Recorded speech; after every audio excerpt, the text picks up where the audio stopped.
जय मातृशक्ति। अखिल ब्रह्मांड में इस धराधाम पर और हमारे आर्ट्स ग्रंथों में गौरवपूर्ण स्थान प्राप्त करने वाली शक्ति संपन्न मनुष्य की प्रथम गुरु ये माता, इसको प्रणाम।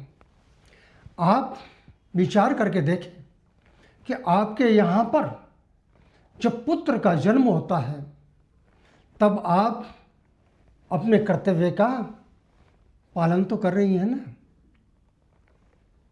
पुत्र की आयु का प्रारंभ मां के गर्भ से रोपण के साथ में प्रारंभ होता है। आज ये माताएं जो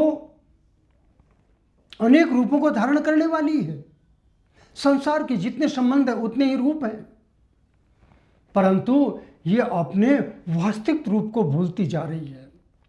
इसका वास्तविक रूप है मां का, वास्तविक रूप ममता का, वास्तविक स्वरूप वात्सल्य का, जो अपनी संतान को हर प्रकार का ज्ञान प्रदान करती है, गर्भ अवस्था में भी और जन्म होने के पश्चात भी।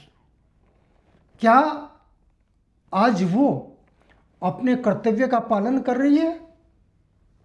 क्या आज वो अपनी संतान को सनातन धर्म क्या है ये सिखाती है, सनातन संस्कार क्या है ये सिखाती है, हमारा राष्ट्र धर्म क्या है ये सिखाती है? नहीं।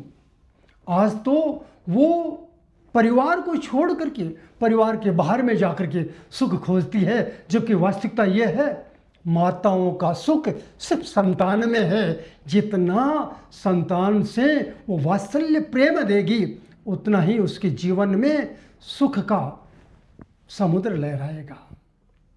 उसकी कोख में परमात्मा स्वयं प्रकट होंगे।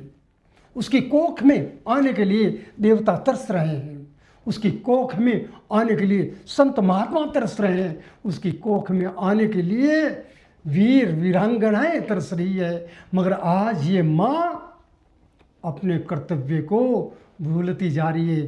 हे माँ, तुम अपने कर्तव्य धर्म का पालन कर। इस संसार की रचना में जो तुम्हारा योगदान है वो योगदान परब्रह्म के समान सम्मानित है, और तुम ही हो जो सबका कल्याण करने वाली हो। तुम अपने पहले स्थान का, संसार में किसी को पहला स्थान प्राप्त नहीं है।